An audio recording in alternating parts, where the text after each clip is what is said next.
नमस्कार विद्यार्थी मित्रांनो, मी प्राध्यापक मस्के सर. माझ्या मस्के सर या चॅनलवर तुम्हा सर्वांचे स्वागत आहे. तर विद्यार्थी मित्रांनो, आजचा व्हिडिओ हा आपला इयत्ता 5वीच्या वर्गमित्रांसाठी आहे, ज्यामध्ये आपण त्यांची एक छोटीशी स्टोरी जिचं नाव आहे द लिटल बबल ट्री, जी की तुमच्या टेक्स्टबुक पेज नंबर 32वर आहे. या स्टोरीचं आपण एक्सप्लेनेशन, त्याचे जे काही पॉइंटर्स आहेत ते पॉइंटर्स आणि ज्या काही इतर ॲक्टिव्हिटीज आहेत त्या ॲक्टिव्हिटीज आपण या ठिकाणी करणार आहोत. तर सुरुवातीला आपण या स्टोरीची समरी किंवा थोडंसं मराठी भाषांतर या ठिकाणी पाहूया.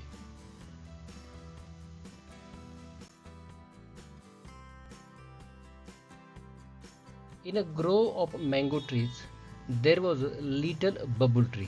ग्रो म्हणजे काय, या ठिकाणी आपण आंब्याची राई असं म्हणू शकतो किंवा आंब्याची बाग असं या ठिकाणी म्हणतो, की एका आंब्याच्या बागेमध्ये एक छोटंसं बबल ट्री म्हणजे एक बाबळीचं झाड या ठिकाणी होतं. The little tree was pretty but it was not happy. ते जे छोटंसं झाड आहे ते प्रेटी, ते दिसायला खूप सुंदर होतं, पण ते आनंदी मात्र नव्हतं. वन डे इट सेड, एके दिवशी ते म्हणालं, I do wish I had big leaves. त्याची इच्छा काय होती, तर त्याची पानं, आपल्याला माहिती आहे की बाबळीची पानं जनरली कशी असतात, आकाराने खूपच छोटी असतात.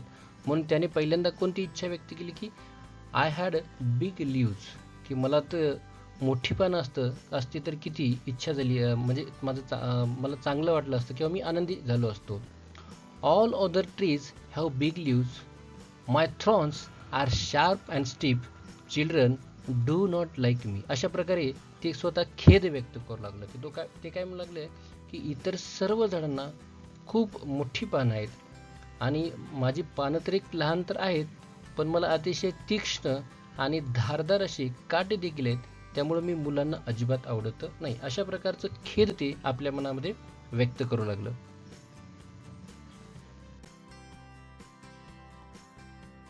Next day when the little tree woke up, it had big leaves, it was just like the mango tree. आणि त्याने ती इच्छा आपल्या मनामध्ये व्यक्त केली आणि काय आश्चर्य, अगदी दुसऱ्याच दिवशी त्या छोट्याशा बाबळीच्या झाडाला अगदी मोठीच्या मोठी आंब्याच्या झाडासारखी पानं काय झाली, आली. आता मात्र ते काय म्हणतंय, now I am happy it sed. ते म्हणाले की आता मी खूपच आनंदी आहे. मात्र त्यात काय झालं, but goat came along and ate up all the big leaves. पण तेवढ्यामध्ये एक शेळी त्या ठिकाणी आली आणि त्या शेळीने ती जी मोठी पानं त्याला नुकतीच आलेली होती आंब्याच्या झाडासारखी, ती आंब्याच्या झाडासारखी त्याची मोठी पानं, सगळी पानं त्या शेळीने काय केली, खाऊन टाकली. Oh dear said the bubble tree. आता पुन्हा ते बाबळीचं झाड, छोटंसं बाबळीचं झाड दुःख करायला लागलं आणि त्याच दुःखामध्ये ते काय म्हणते बघा, I wish I had gold leaves, की किती बरं झालं असतं की मला सोन्याची पानं किंवा सोनेरी पानं असती तर. Goats do not eat gold leaves, कारण शेळ्या ह्या सोन्याची पानं खात नाहीत. अशा प्रकारे त्याने दुसऱ्या दिवशी सोन्याच्या पानांची इच्छा व्यक्त केली. आणि पुढं काय झालं बघा,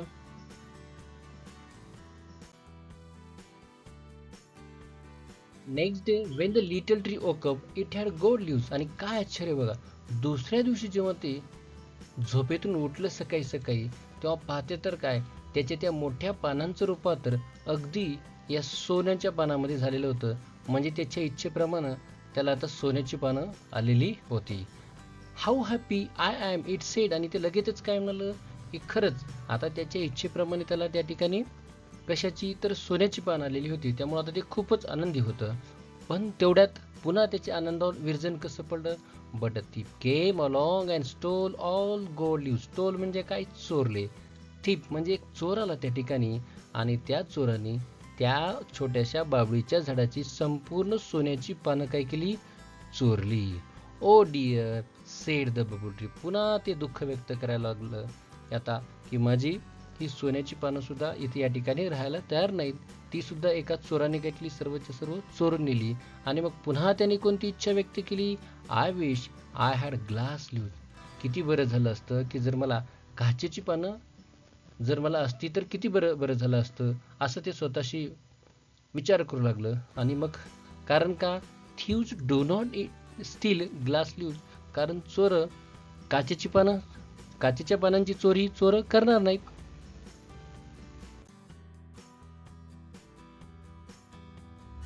next day when the little tree woke up it had glass leaves.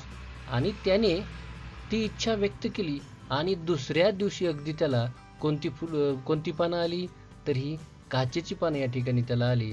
त्याने अगदी पुढच्या दिवशी आदल्या दिवशी त्याने जी इच्छा व्यक्त केली ती इच्छा लगेचच पुढच्या दिवशी पूर्ण व्हायला लागली आणि त्या इच्छेप्रमाणे पुन्हा त्या छोट्याशा बाबळीच्या झाडाला आता काचेची पानं आली. तर पुन्हा ते काय उद्गारते की हाऊ हॅपी आय एम, आता मी किती आनंदी आहे. See my leaves shine in the sun. आणि हे पहा, ते इतरांना म्हणते, आनंदामध्ये इतरांना म्हणते की ही बघा माझी पानं सूर्याच्या प्रकाशामध्ये काय करत आहेत, चकाकत आहेत, चमकत आहेत. पण तेवढ्यात पुन्हा त्याच्या आनंदावरती विरजण पडलं आणि काय झालं, but a strong wind sprang up. आणि लगेचच अतिशय जोराचा असा वारा सुटला आणि त्या वाऱ्याचा आवाज सुद्धा हू असा मोठ्याने येत होता. सेड द विंड, अगदी वारा सुद्धा त्याच्याशी बोलत होता. आणि याचा परिणाम काय झाला, and it broke all the glass leaves. Oh dear said the bubble tree. आणि पुन्हा त्या वाऱ्याच्या अतिशय जोराच्या वेगामुळं ही जी काचेची पानं आहेत ती काचेची सगळी पानं एकमेकावर आपटून काय झाली, फुटून गेली. आणि पुन्हा ते बाबळीचं झाड दुःखी झालं. आणि मग ते पुन्हा काय म्हणते बघा,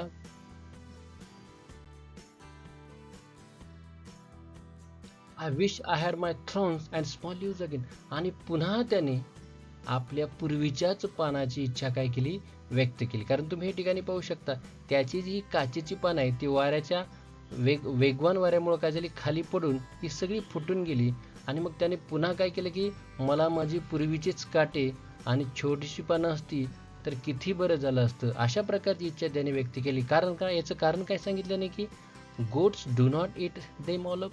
शेळ्या त्या छोटी पानं खाणार नाहीत. Thieves do not steel them. आणि ती छोटी पानं ती काटे असल्यामुळे शेळ्या देखील ती पानं खाऊ शकणार नाहीत आणि चोरं सुद्धा त्याची चोरी करू शकणार नाहीत. The wind will do them no harm. आणि वारा सुद्धा त्यांना कसल्याही प्रकारची इजा व्यक्त करणार नाही. अशा प्रकारचा विचार तो त्याच्या मनामध्ये विचार करू लागला. आणि मग then the tree went to sleep. आणि अशा प्रकारे ते झाड पुन्हा त्या दिवशी अशा प्रकारची इच्छा व्यक्त करून काय केले, गाढ झोपी गेले.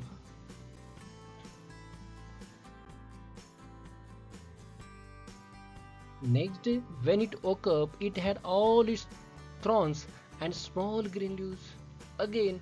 आणि पुढच्या दिवशी काय आश्चर्य म्हणता की त्याने जशा प्रकारची इच्छा व्यक्त केली होती पूर्वीची त्याची कोणती, ती धारदार अशी काटे आणि त्याची जी काही छोटी पानं आहेत त्या छोट्या पानांची त्याने इच्छा व्यक्त केली होती. आणि अगदी तसंच झालं. ते दुसऱ्या दिवशी उठून पाहतो तर काय, त्याची ती पूर्वीचीच छोटीशी पानं आणि धारदार अशी काठे देखील त्याला दिसले. Oh never was so happy said the bubble tree. आणि पुन्हा ते झाड अगदी आनंदाने डोलू लागलं की आता किती बरं आहे की कारण माझी पूर्वीचीच ही जी छोटीशी पानं आहेत, ती छोटीशी पानं आहेत, या छोट्याशा पानामध्ये ही अशी धारदार अशी काटेसुद्धा आहेत ज्याच्यामुळं मला कोणीही कसल्याही प्रकारची इजा करू शकणार नाही. यामुळे ते झाड अतिशय आनंदामध्ये होतं. तर हा झाला या छोटीसा स्टोरीचा, कथेचा एक मराठी भाषांतर. आता आपण या स्टोरीच्या जे काही ॲक्टिव्हिटीज आहेत, पॉइंटर्स आहेत ते या ठिकाणी पाहणार आहोत.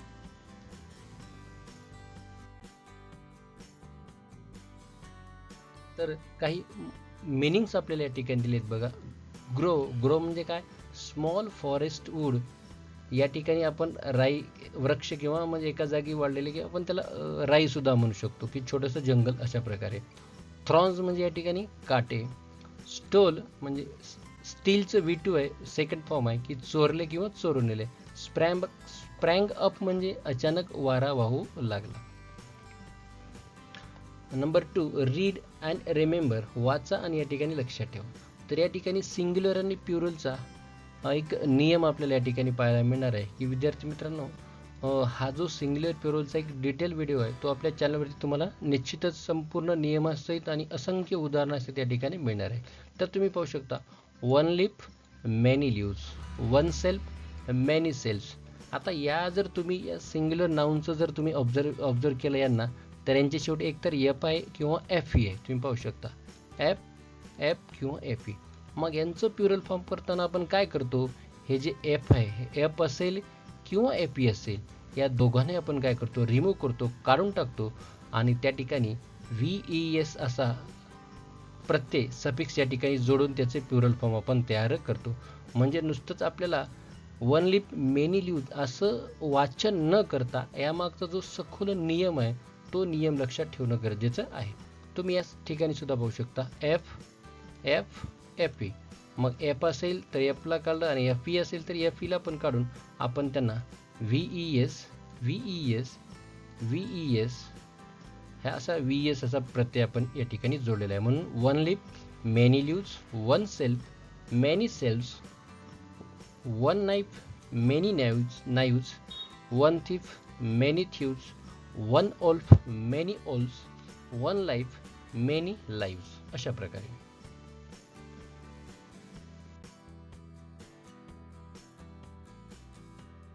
Read the following sentences carefully. खालील वाक्य लक्षपूर्वक वाचा. Children do not like thorns, children like flowers. हे जे वाक्य आहे हे नेगेटिव्ह आहे आणि या नेगेटिव्हचं आपण काय केलेलं आहे, अफर्मेटिव्ह किंवा होकारार्थी वाक्य केले आहे. आणि होकारार्थी वाक्य करताना आपण डू नॉट हा शब्द काय केलेला आहे, काढून टाकलेला आहे. डू नॉट काढून टाकल्यामुळे हे वाक्य काय झाले, या ठिकाणी होकारार्थी झालेलं आहे. तर पाहू शकता तुम्ही, drop do not does not in the following and frame meaningful sentences. You may have to change the highlighted words. आता आपल्याला या ठिकाणी काय करायचं आहे, तर एक सेंटेन्स दिलेलं आहे या ठिकाणी, goats do not eat gold leaves. आता बघा या प्रत्येक वाक्यामध्ये आपल्याला डू नॉट किंवा डज नॉट काय करायचे, काढून टाकायचे. आणि काढून टाकल्यानंतर एक काळजी आपल्याला या ठिकाणी घ्यावं लागणार आहे की जर आपण डू नॉट किंवा डू नॉट जर आपण एखाद्या वाक्यातून रिमूव्ह केलं तर उर्वरित वाक्यामध्ये काही चेंजेस होणार नाही. पण जेव्हा आपण एखाद्या वाक्यातून डज नॉट रिमूव्ह करतो तेव्हा आपल्याला वाक्यातल्या मुख्य क्रियापदाला येस किंवा येस हा प्रत्यय लावणं गरजेचं आहे. तर तुम्ही पाहू शकता गोट आणि जो हायलाइटेड पार्ट आहे म्हणजे या ठिकाणी अशा प्रकारचा तो हायलाइटेड पार्ट आपल्याला या ठिकाणी काय करायचा आहे, बदलावायचा आहे. तर आपण अर्थपूर्ण वाक्य तयार करूया. पहिलं वाक्य आहे goats do not eat gold leaves, goats eat green leaves, goats eat big leaves, goats eat fresh leaves. अशा प्रकारे प्रत्येक वेळी आपण हा हायलाइटेड पार्ट काढून एक नवीन अर्थपूर्ण असं वाक्य या ठिकाणी केलेलं आहे.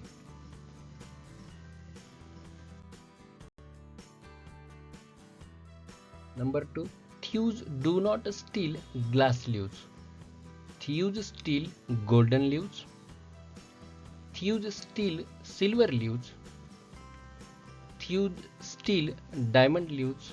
अर्थपूर्ण आहेत आणि हायलाइटेड पार आपण प्रत्येक वेळी काय केलेलं आहे, वेगळा घेतलेला आहे. She does not like grapes. She likes apples. आता हा नियम तुम्ही पाहू शकता. मी जसं सुरुवातीला सांगितल्याप्रमाणे जेव्हा आपण वाक्यातून डू नॉट काढतो तेव्हा उर्वरित क्रियापदामध्ये कसल्याही प्रकारचा चेंज होत नाही. पण जेव्हा आपण या ठिकाणी डज नॉट काढून टाकतो तेव्हा वाक्यातल्या क्रियापदाला आपल्याला या ठिकाणी असा येस किंवा येस असा प्रत्यय या ठिकाणी सफिक्स लावणं गरजेचं आहे. तरच आपलं वाक्य अर्थपूर्ण या ठिकाणी होणार आहे. She likes apples, she likes bananas, she likes mangoes. अशा प्रकारे अर्थपूर्ण वाक्य तुम्ही करू शकता.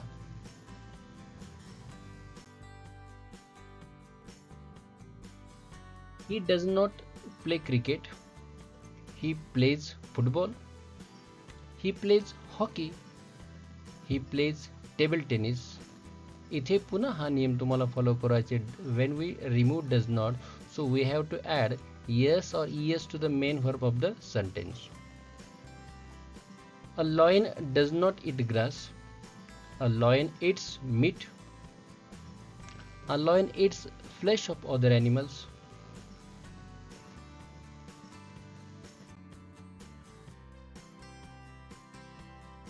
Now use do not does not appropriately in the following and frame meaningful sentences. आता अगोदरच्या ॲक्टिव्हिटीमध्ये काय केलं आपण डू नॉट आणि डज नॉट ड्रॉप केलं म्हणजे काढून टाकलं. आता आपल्याला योग्य त्या ठिकाणी डू नॉटचा आणि योग्य त्या ठिकाणी डज नॉटचा वापर करून अर्थपूर्ण अशी वाक्य या ठिकाणी करावायची आहेत.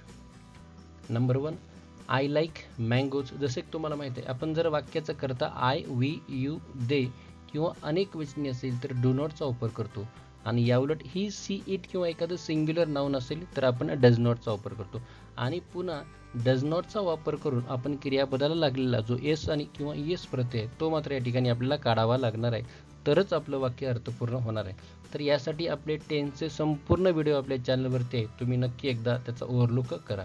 जसं I like mangoes, I do not like figs, I do not like bananas, I do not like fast food,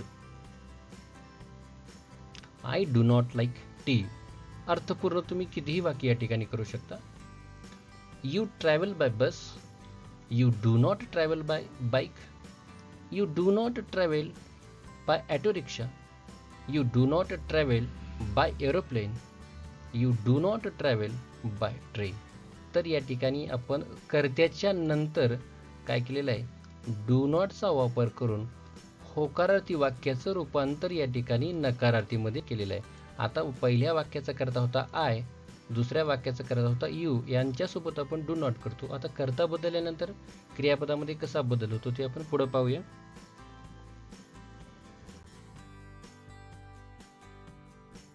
number 3, he gets up at 7:30. आता या ठिकाणी तुम्ही एस किंवा ईएस हा प्रत्यय आहे, त्याच्यामुळे आपल्याला या ठिकाणी डज नॉटचा वापर करायचा आहे. आणि डज नॉटचा वापर केल्यानंतर ह्या क्रियापदाला यस असेल किंवा ईएस असेल, जो काही सफिक्स असेल तो आपल्याला या ठिकाणी काढलं तरच आपलं वाक्य अर्थपूर्ण होणार आहे. हे मात्र आपल्याला नक्की लक्षात ठेवण्याची गरज आहे. ही does not get up at 6:30. जसं पहा, डज नॉटचा वापर केला, या ठिकाणी येस येस हा प्रत्यय आपण काय केला, काढून टाकला. ही does not get up before 6:30. He does not get up at 4:15. He does not get up early in the morning.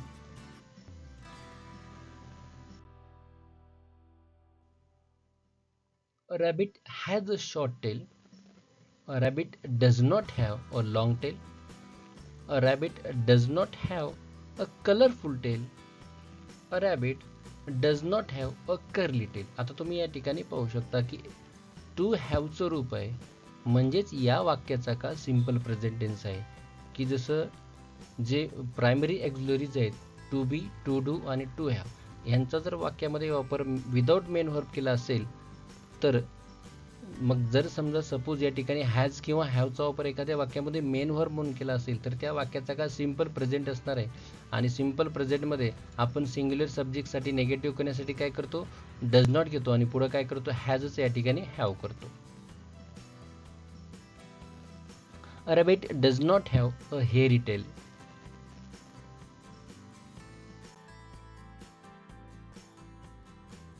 She uses a black pen. She does not use a red pen. She does not use a colorful pen. She does not use a blue pen. She does not use an orange pen.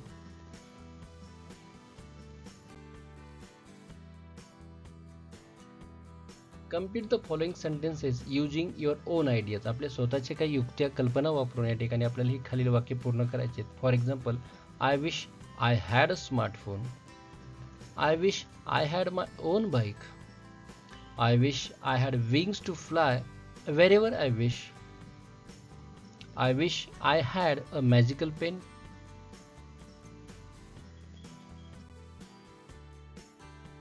आणि ही शेवटची activity आपल्याला ह्या पद्धतीने करायची. अगदी same question असणार आहे, फक्त या ठिकाणी आय विश आय हॅड होतं, या ठिकाणी आय विश आय कुड च्या नंतर हा पुढचा भाग आपल्याला पूर्ण ॲड करून वाक्य एक्सपॅन्ड करायचं क्लॉज आणि अर्थपूर्ण वाक्य या ठिकाणी तयार करायचं आहे. For example, I wish I could go to my village. I wish I could fly wherever I want. I wish I could have my own bicycle. I wish I could skip exams. तर विद्यार्थी मित्रांनो, अशा प्रकारे या ठिकाणी आपण the little bubble tree याचं explanation, pointers आणि ज्या काही इतर ॲक्टिव्हिटीज आहेत त्या अतिशय डिटेलमध्ये पूर्ण केलेल्या आहेत. व्हिडिओ जर तुम्हाला आवडला असेल तर नक्कीच लाईक आणि शेअर करा.